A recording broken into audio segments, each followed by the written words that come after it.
long on this because when you start being long-winded on videos, to me, that's when things start getting messy. You know, like the Migos said, shit got messy, you know. So, me and my dad was talking. A commercial had came on, and it was saying that how the Jews were 2.4% of the American population, and saying that they deal with another number when it came to the hate, like a large amount of hate. And it was saying, like they were using, they were the commercial was basically urging, people to support the Jews, um, who are experiencing all of this hate, who are experiencing, all of this tension and this friction. And I was like, I'm not really sympathetic, and it's the truth. Like, um, I don't go as far as other people go to always be saying what they're doing to the Palestinians is wrong, because I'm not there. I don't know how it started. I know how I feel and experience and everything that's going on, so I try to be, I see a lot of my friends and a lot of people that I know who support Palestine. And, like I said before, my heart goes out to um, all of the children, all of the babies who are being born into this situation who do not have a choice, all of the people who just were born into it and don't have a choice. But for me, there is there is some confusing feelings for me going on, because my daddy was like, all I have to say is that, the Jews are God's chosen people. And when he said the Jews was God's chosen people, it brings me back to, we always, there's this narrative amongst black indigenous people or black people in general that the Jews were black. That the original Jews were black, that the original Jews, were dark skinned people. And when I think about how historically so many things have been co-opted, so many things have been infiltrated, and um, the face of it, changes, and when the face changes, the group that becomes the face tends to be the group that benefits more. This has happened in the gay community.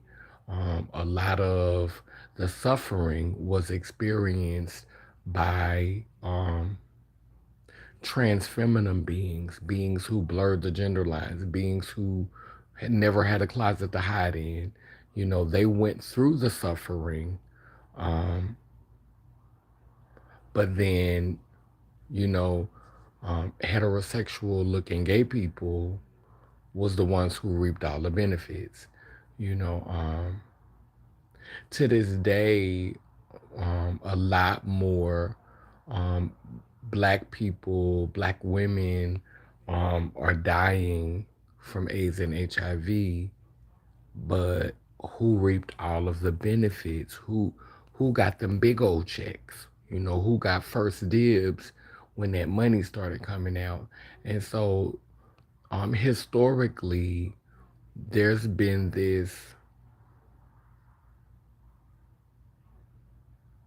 this way of um, changing the face to fit a certain aesthetic so that resources and access can continue to be funneled into certain demographics. And so that's my dilemma with this, the Jews are the chosen people story, because we constantly hear, um, on one side, growing up as a Black Indigenous person, I've always heard, from different groups that, um, the original Jews were Black. And this gets me to asking all type of questions, like, because earlier today, I was doing this video, and when they made Jesus the King of the Jews, I'm like, what was that? Because if Jesus, because we're saying that Jesus was Black, a lot of people want to say that Jesus was Black. Well, we know Jesus was of color, but if Jesus was of color, when when when the city was being colonized by the Roman Empire, by Caesar, and who were these people that did not want to acknowledge Jesus as the King of the Jews? Like, who were these people? What did these people look like? Was this um, was this, deeply melanated people who were subscribing to simulation, or was this when the whole, um, when this whole operation began, to change the narrative, to make ebonoid or Caucasoid looking beings the face of the Jewish community? Like, is that when it happened? When they were saying that Jesus wasn't their king, and when they was like he needed to be crucified, because it was Jews who were calling for the crucifixion of Jesus according to the Bible. And so it would make sense that Jesus probably was Black. If like the way the Bible is telling the story, it almost makes sense that Jesus was Black, if they were if this is the period in which this sort of rebranding of what the face of the Jewish community will look like. Okay. So I think that's the issue for me. Like, when I hear Black Indigenous people, or Black people in general, like, saying the Jews gonna win because the Jews are God's chosen people. But are these the Jews that God chose? Are these the Jews that were chosen by the divine? Is this those Jews? Or is this a reimagining of the Jews? I mean, because, and then what gets me is when Black Indigenous people, or when Black people in general, make statements like that in defense of the Jewish people, or in defense of the Jewish community. But if you say anything that is viewed as anti Semitic, you're being silenced. And I hope that no one takes anything that I'm saying in this video as anti Semitic, because let's be clear, everybody can get it. I'm, and on my platform, I don't pull punches. I'm going to speak on, the trans, I'm going to speak on, Black, I'm going to speak on gay, I'm going to speak on Caucasian, I'm going to speak on rich, poor, elitist, bougie, a Christian, Muslim, anything that is impacting me, or is affecting my day-to-day life, calling for conversation from me, I want to talk about it, and I want to try to do it thoughtfully. But that was just my thoughts. Like, it's very interesting to watch, and it's mind-boggling to watch people who look like me, who are rallying in support of the Jewish community, um, because they're saying that the Jews are God's chosen people, but are these the people that the divine chose? That's the question for me. And so like I understand being sympathetic or empathetic to the plight of these people, who are suffering, but to show them um a greater favoritism because of Bible stories. Like, no, we gotta do better at separating church from state. We gotta do better at separating our religious viewpoints from our governmental politics. And if we're not gonna do better at it, then let's just be real about what we're doing. Cause I don't have a problem with mixing church with state. I don't have a problem with mixing religious affairs with politics. I personally feel like they go hand in hand. But if we are going to do it, let's be honest about that's what we're doing and stop manipulating lay people and working class people, into believing that church and state is not intermingled so that elitists and people who have access and power and agency can continue to be able to use it to one up us. So like either we need to be honest about the fact that church and state are intermingled. They very much are sitting on intersections and collaborate and cooperate together often. In one of my first songs that I ever rapped that I recorded in a studio, I said, church in love with state, they about to copulate. Wait, I need to meditate. You know what I'm saying? Because there's definitely an intermingling going on. So if we are going to mix politics with religion, let's be honest about it across the board, and let's, start to change those policies to reflect that, and let's have some dialogue around it. But let's not, you know, um, do the secret handshakes and the wink winks, and certain people, be able to, you know, um, use religion as a part of their politics, but then other people can't. Like, either we're gonna do it or we're not. That's what I would ask for, more clarity around what is happening. Because again, this is I literally was having a conversation with my dad, and he was like, he said he don't have a problem with the Jews, and he was like, they are God's chosen people, and he wasn't exactly taking up for them, but he was in a way kind of defending them, if we're gonna keep it real. And it just made me think, like, you're defending them because in your mind you've heard the stories that black people were the Israelites. But if black people are seen as Jews, or seen as Israelites, or seen as connected to their faith by bloodline, not by spiritual practice, but by bloodline. If black people are seen as a part of that bloodline, then why is it every time that they say something that calls for accountability from the Jewish community, they're being labeled as anti-Semitic?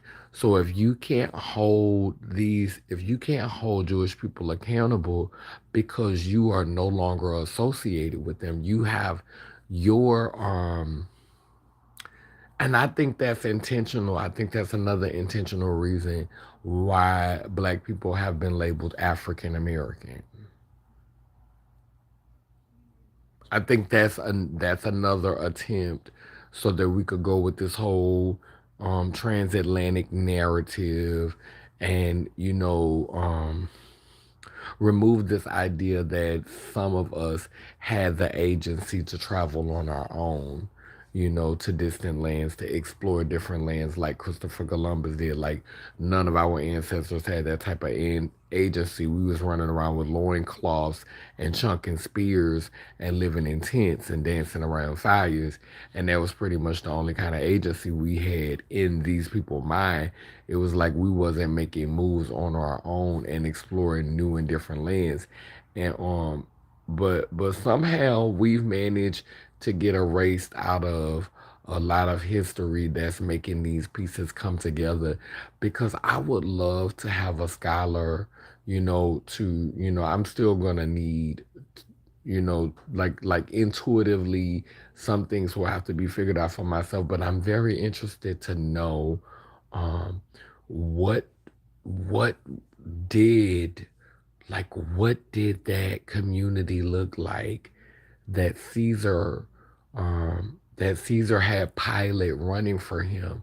Like what were the people of that city, like the lay people, not the nobles, but the lay people of the city who were calling for Jesus's persecution. Because this is an interesting time in history, if these stories are true, because it could speak to when exactly a lot of deeply melanated people um,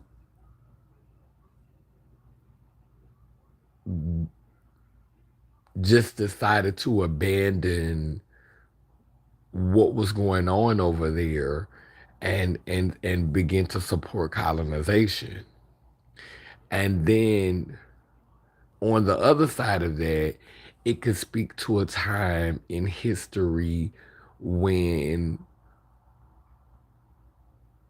the Jewish community was being rebranded to show up in a different way.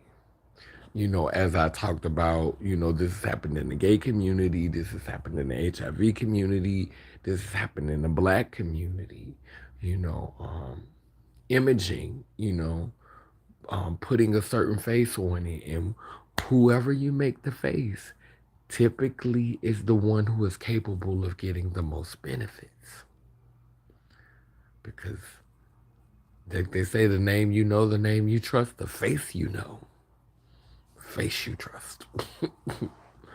So yeah, but that's it. That's all I got. Like I said, I didn't want to talk too long on this. I wanted to unpack these thoughts, um, about this whole idea of the chosen people, God's chosen people. Like, again, and this is in closing, yes, they have experienced tragedy, great tragedy. They these people have suffered great tragedy, um, heavy. I mean, like you go through horrible things, but then amazing opportunities can come out of it. You know, I used to see HIV as a curse, but it gave me the opportunity to learn a lot about the world. And so I think that the tragedy um, that was experienced by some of the members of the Jewish community during the Holocaust was horrific, but it it really blessed their ancestors. Like it really catapulted some of their ancestors, like through the sacrifice that went in. It was like, I don't know, all of those ancestors who were sacrificed during the Holocaust, who were murdered. I mean, I definitely think they must have been in agreement or in alignment. And when they went to the other side, they opened a portal for their ancestors to experience a great abundance of prosperity. And so that sacrifice did not go unnoticed. But I think that because they went through that, it doesn't mean that people are not allowed to have a conversation about the Jewish community. And I just wish people who um, wanted to speak about the Jewish community would do it with thoughtfulness, would do it with sensitivity, because I don't think all of them are the same. But I do think that um, we don't need to be avoiding these conversations, because the longer we do, um, the more it becomes us and them, and not just all of us. And this has been going on since biblical times, as we've read. The Jews calling for things to be a certain way, calling for things to be ran a certain way by certain entities. Like we could go on that part. We really could, but I'm not gonna beat that dead horse. I'm gonna let that go for now. Probably gonna come back and watch this video, in the rising. But yeah, I just wanted to talk about that and try to talk about it thoughtfully and talk about it with compassion, because